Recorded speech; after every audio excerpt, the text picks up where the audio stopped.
By the time the rain started slanting sideways across Blackwood Road, Evelyn Blackwood had already learned that grief could be made to feel like trespassing.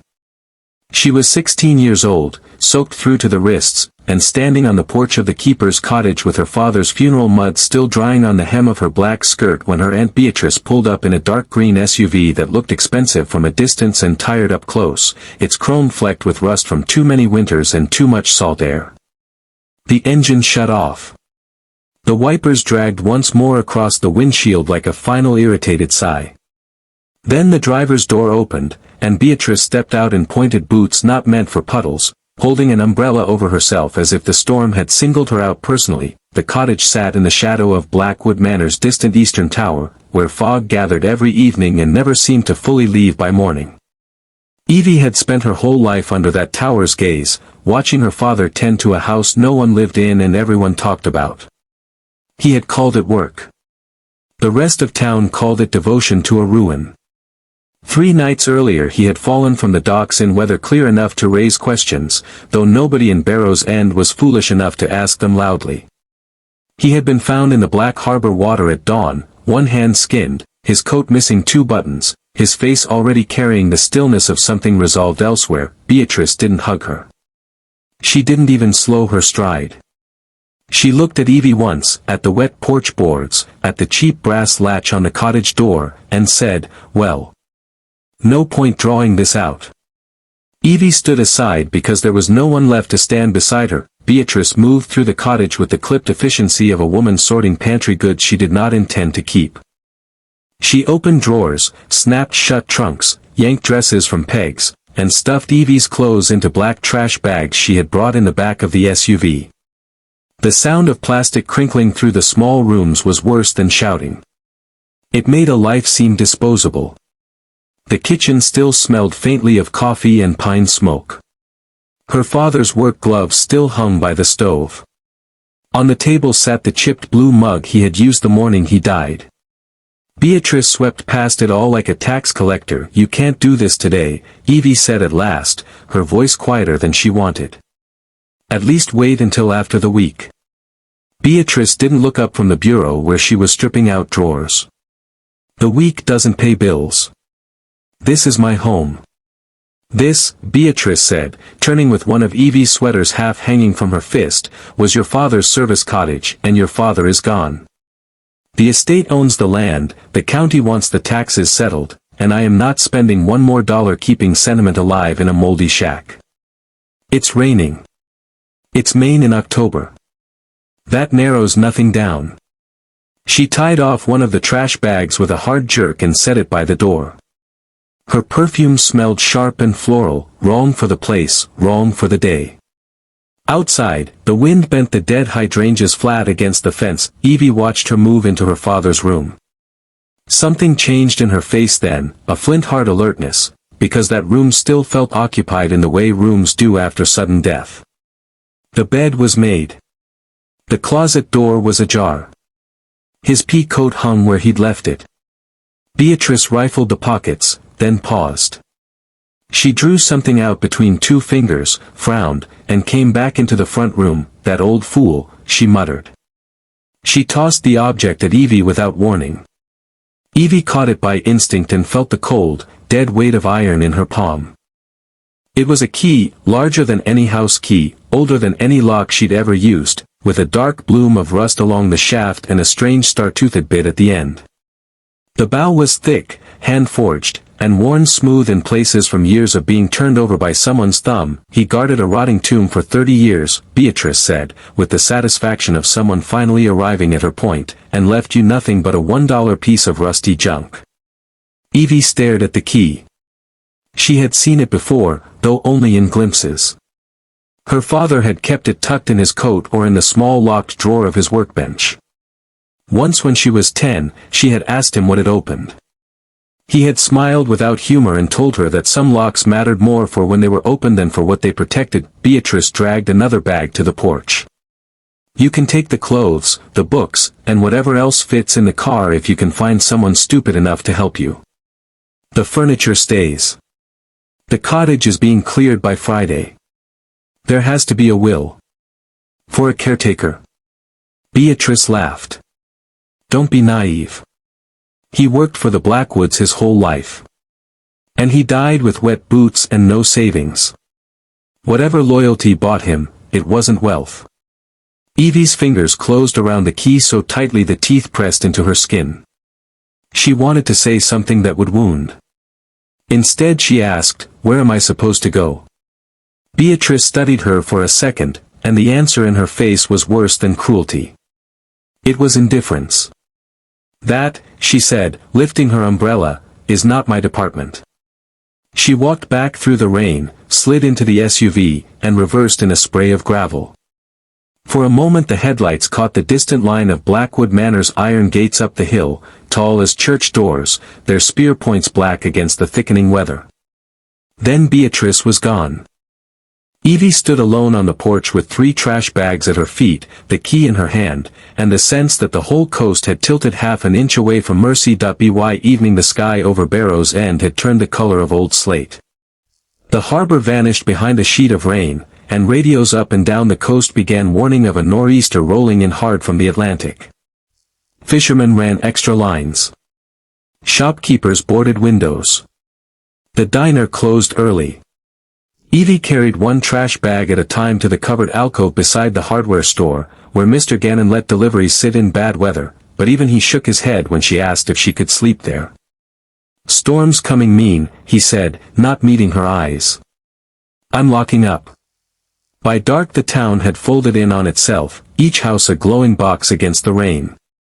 Evie had no box. She walked uphill because she could think of nowhere else to go, her coat plastered to her shoulders, the rusty key in her pocket knocking against her thigh with every step like a steady, secret pulse. Blackwood Manor rose above the coastal road on a bluff of wet grass and granite, half hidden by cedar and salt-bent pine. Built in the 1880s by Ambrose Blackwood, railroad money and shipping money stacked into stone, it looked less like a home than a private fortress built by a man who trusted weather more than people. Towers, turrets, widows' walks, chimneys thick as tree trunks, windows tall enough for ballrooms and narrow enough for watch posts, it had all of it. In summer tourists stopped outside the gates to photograph its silhouette through the fog. In winter children dared each other to touch the bars and run. For as long as anyone in Barrow's End could remember, rumors had followed the manor like mist. Hidden passageways. A room without doors. A sealed vault mentioned in the founder's will. A fortune no appraiser had ever fully accounted for.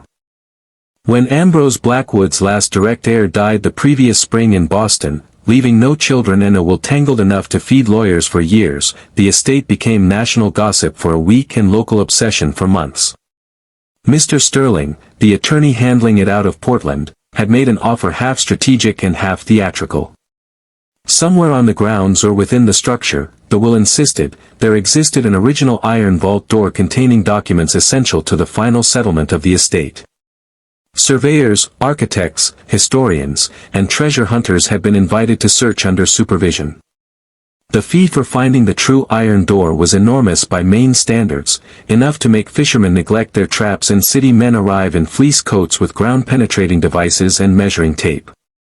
They searched attics, servant corridors, cisterns, tunnels beneath the carriage house, wine cellars behind fake shelves, chapel walls, and even the old ice house by the lower orchard.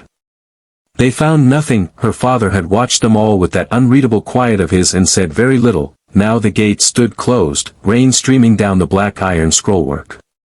Evie slipped through the side gap where the stone pillar had settled off true years ago, a gap her father had never repaired because he liked foxes having easier passage than men. The drive curved up through dark trees, crushed shells whispering under her boots. At the top, Blackwood Manor loomed with only 2 legal lights burning, one in the caretaker office by the carriage court and one in the security cottage farther down near the service road. The main house itself was blind. Its windows reflected storm flashes and gave back nothing. Terrace, long abandoned but less exposed than the open lawn. Her father had once repaired the latch there and shown her how the old boiler lines used to heat the beds where camellias and winter citrus had grown for ballroom dinners 100 years earlier. She ducked inside now through a splintered side door and found the place colder than outside but at least sheltered from the worst of the wind. Broken panes rattled overhead. The iron ribs of the structure creaked and shivered. Dead vines hung like brittle veins from the beams. She curled up on an overturned potting bench, hugging herself, the key clenched in both hands for warmth it could not give. Were sorting them for her, her father on a ladder cleaning gutters beneath the manor eaves, his boots lined neatly by the back door, the way he would pause when certain people asked certain questions about the house and say, "Old homes keep their own counsel." She remembered, too, how he had reacted when the first search teams arrived months ago with maps and legal letters. He had not seemed amused, or afraid, but tired in a way she had not understood then. One night at supper he had said, almost to himself, "Most people don't fail because they can't see. They fail because they look where greed tells them to." The greenhouse trembled under a hard gust. Somewhere nearby a branch snapped. The cold drove through her shoes. She knew if she stayed where she was until dawn she might wake too stiff to stand, if she woke at all. She needed thicker walls, lower ground, someplace the wind could not peel apart. The west cellar came to her then, not as a plan exactly, more like memory leaning forward. The manor's understructure ran beneath the western kitchens and coal rooms, older than the main wing and built into the rise of granite. Her father had forbidden her from wandering there when she was little, not because it was haunted like the town children claimed, but because damp stone and blind steps killed the careless just fine without help from ghosts. Still, she knew the outside window wells, the drainage gullies, the narrow service paths where ivy hid broken masonry. She had grown up beside the house, which was not the same as living in it but close enough to learn its habits. She left the greenhouse and kept low along the wall, rain needling her face. At the corner of the west wing she found the cellar well half full of leaves and storm water. One of the old casement windows above it banged wildly on a broken hinge, forced open by the gale. She dropped into the well, skidding on wet stone, and pushed the frame wider. Cold, dirt-smelling darkness breathed out at her. She didn't hesitate. The storm made the choice for her.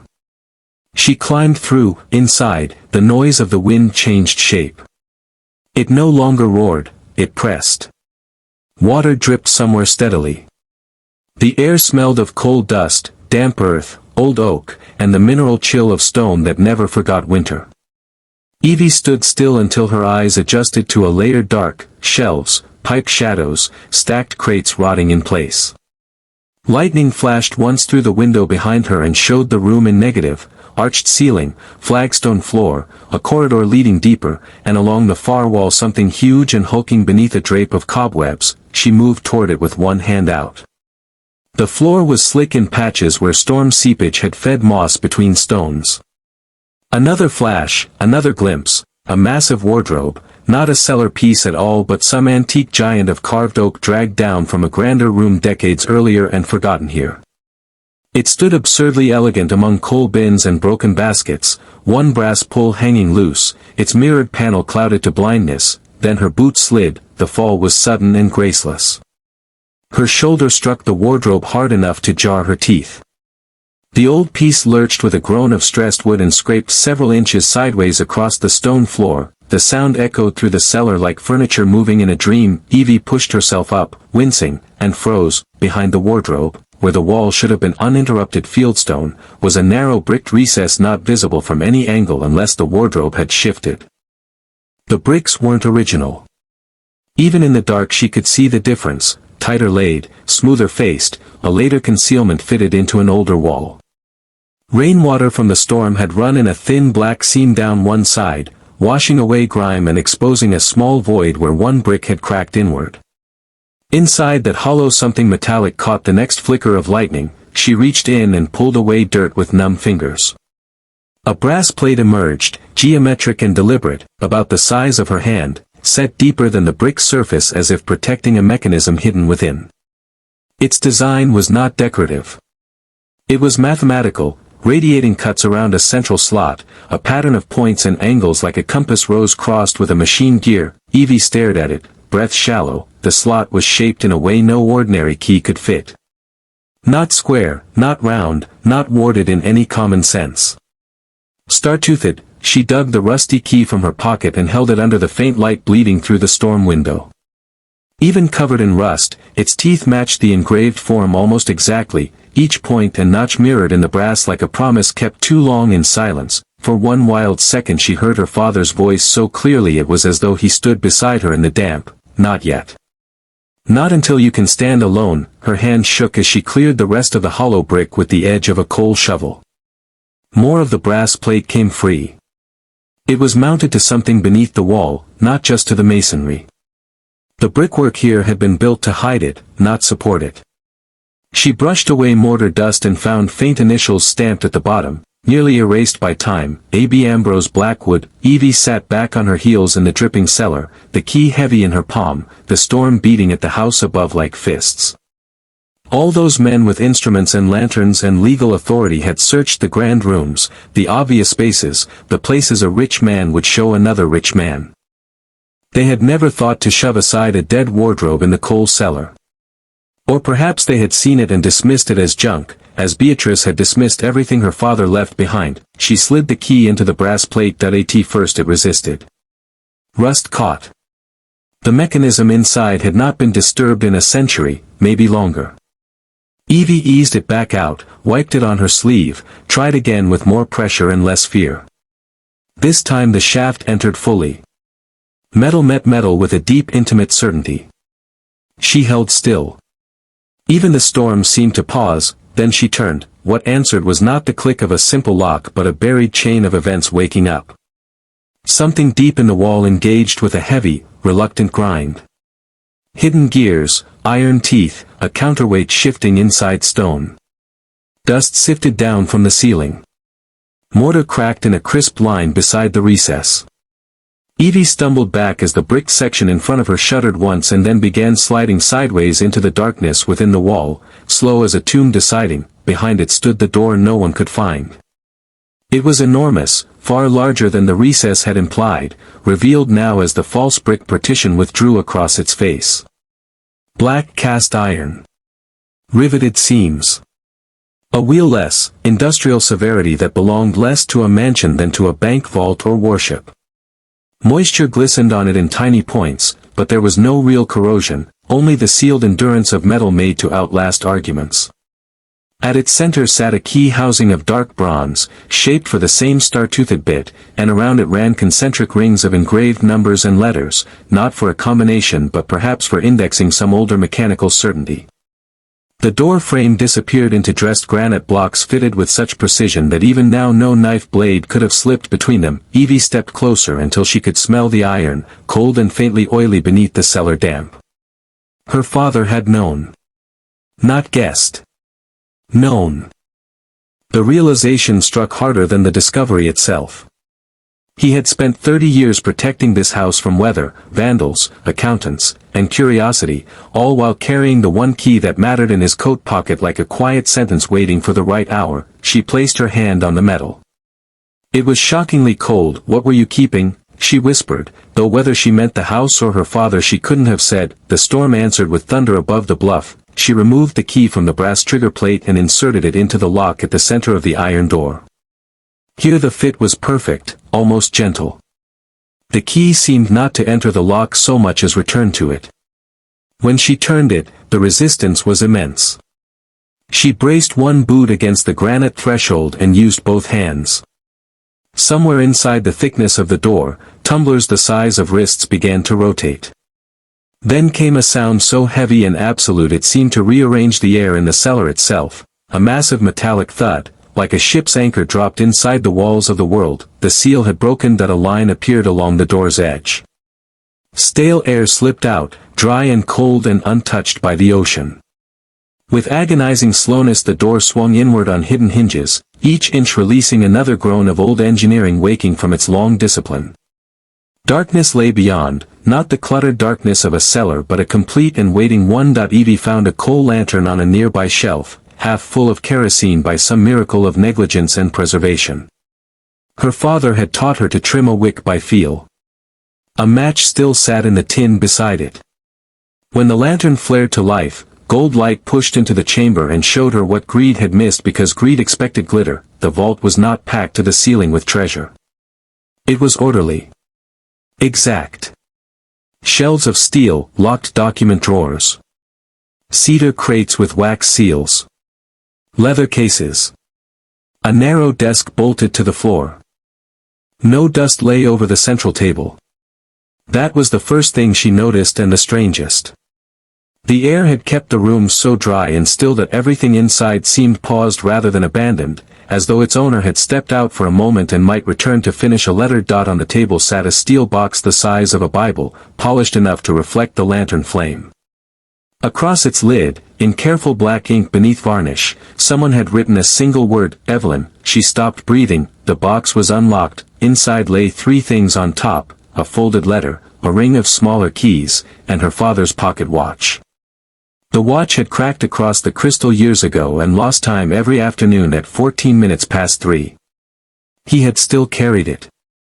Seeing it there, in that impossible room, undid something in her. She touched it first, then the letter, recognizing the handwriting before she fully saw it.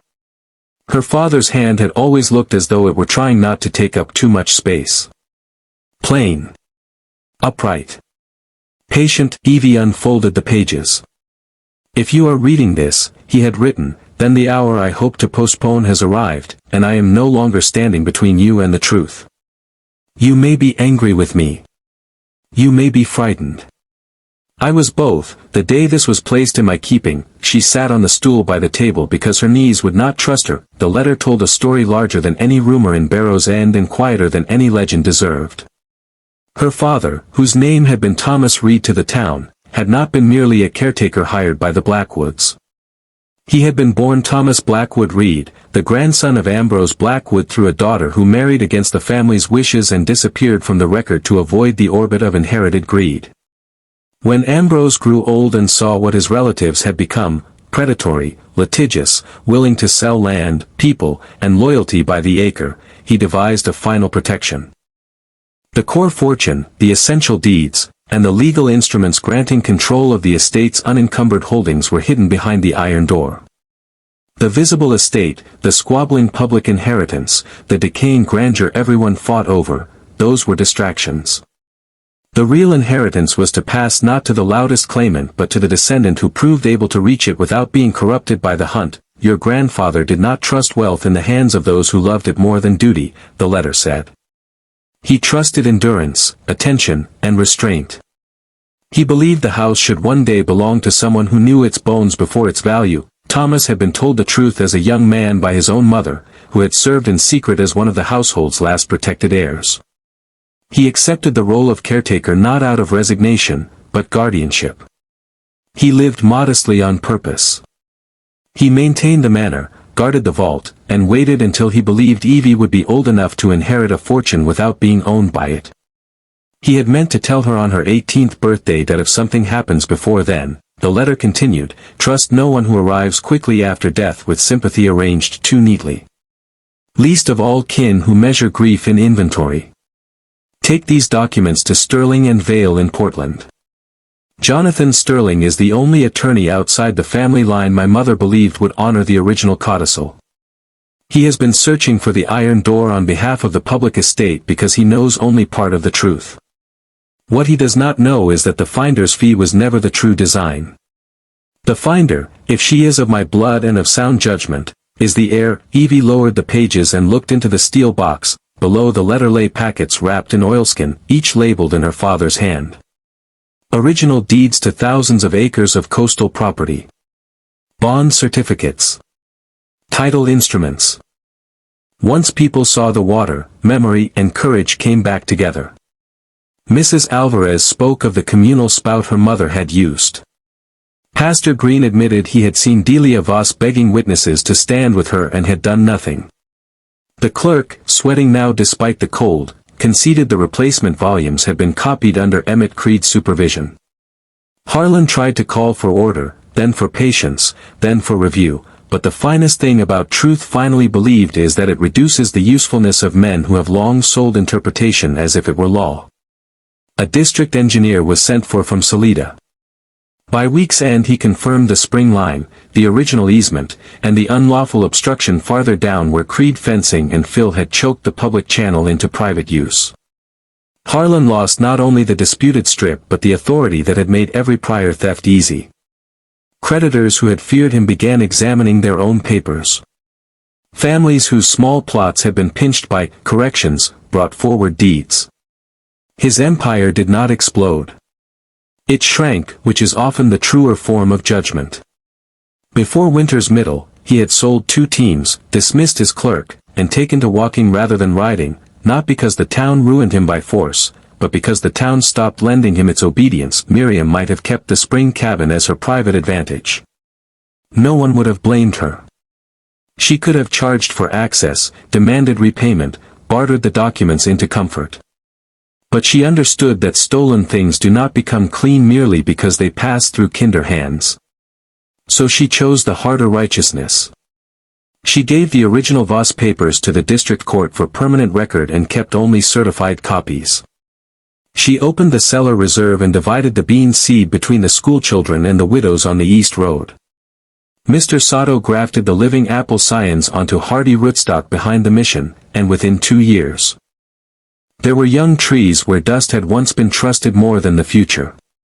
The channel from Mercy Run was cleared under common labor, and water returned first to the school cistern, then to the garden plots, then to the trough by the church where even the shyest families could fill pails without bowing to anyone's ledger.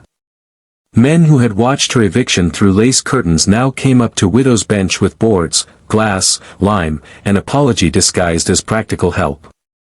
She accepted what was useful and let the rest fall away. By the time the true deep winter settled over Juniper Crossing, the abandoned cabin no longer looked abandoned.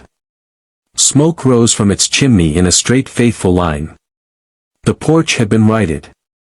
Clara kept a jar of mint on the windowsill, bright against the snow. Eli set small stones around the spring seam near the foundation as if marking a shrine. And Miriam, who had once stood in the road with nowhere to go, sat at Delia Voss's old table copying the newly restored water charter into a clean ledger for the town, her pen moving steadily while the children breathed in sleep nearby. The house Harlan had thrown her from eventually came back to market, but she did not return to it. Some doors close honestly only once. Widow's Bench, with its hidden water and stubborn green, had chosen her as surely as she had chosen it. When we think of Miriam Holt, we do not think first of the morning she was cast out, though that is where her story appears to begin.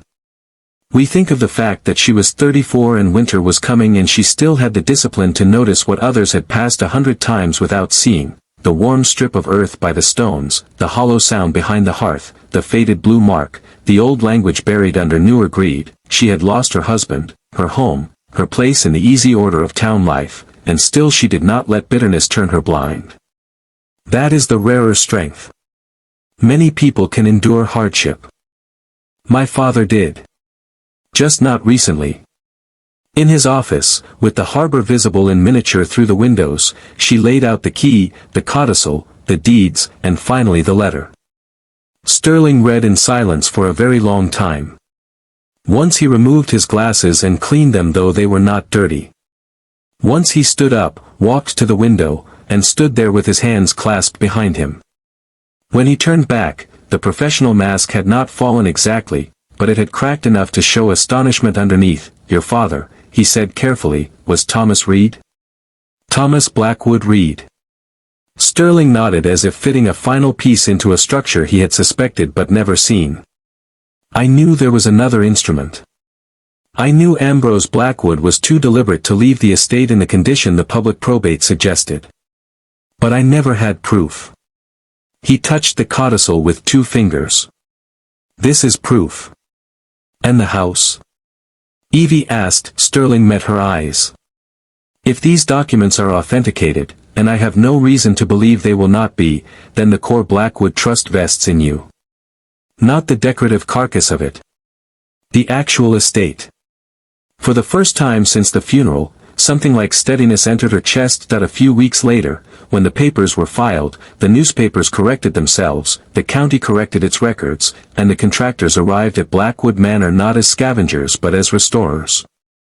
Slate roofers. Masons. Carpenters.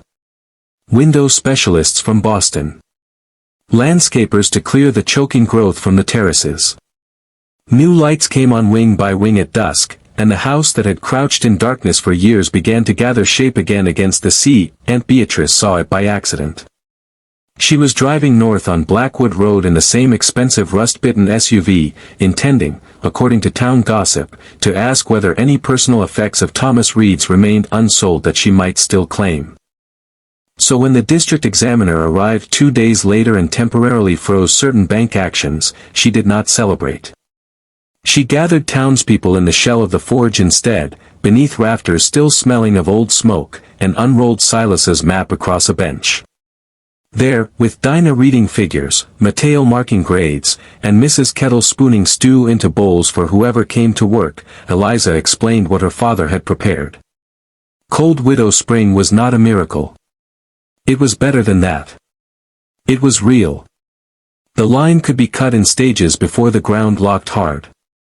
A flume section might wait until thaw, but enough water could be brought by ditch and pipe to save stock, school, kitchens, and the lowest orchards if every able hand gave labor instead of suspicion.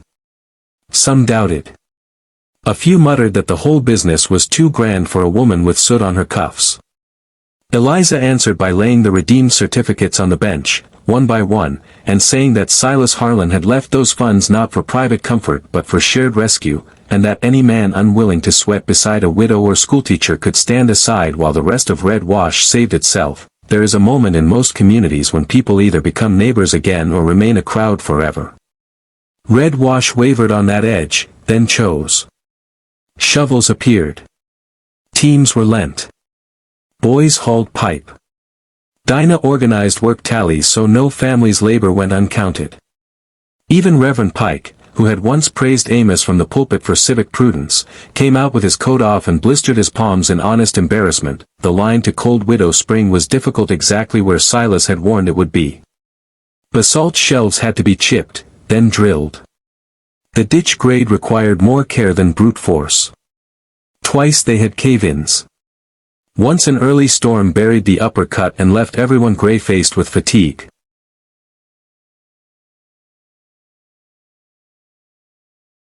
Then she turned, and the gatekeeper, newly hired, uniform pressed, paid by the estate Beatrice had mocked, closed the iron gates between them with deliberate finality.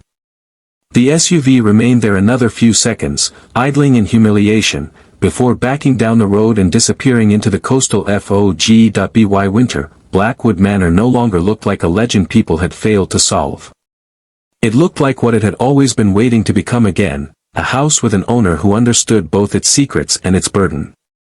Evie kept the keeper's cottage standing, repaired but untouched in spirit. She restored her father's workbench.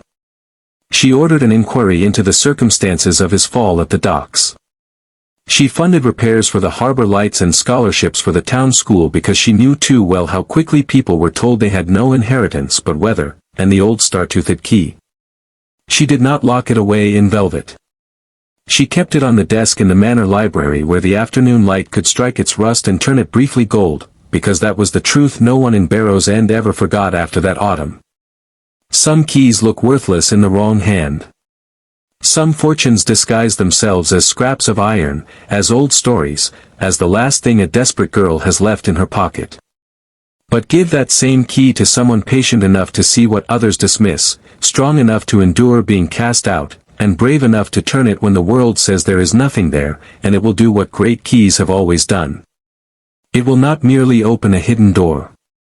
It will reveal who was meant to walk through it. Thank you for spending this time with us. If this story stayed with you, share it with someone who believes worn-out things have nothing left to give.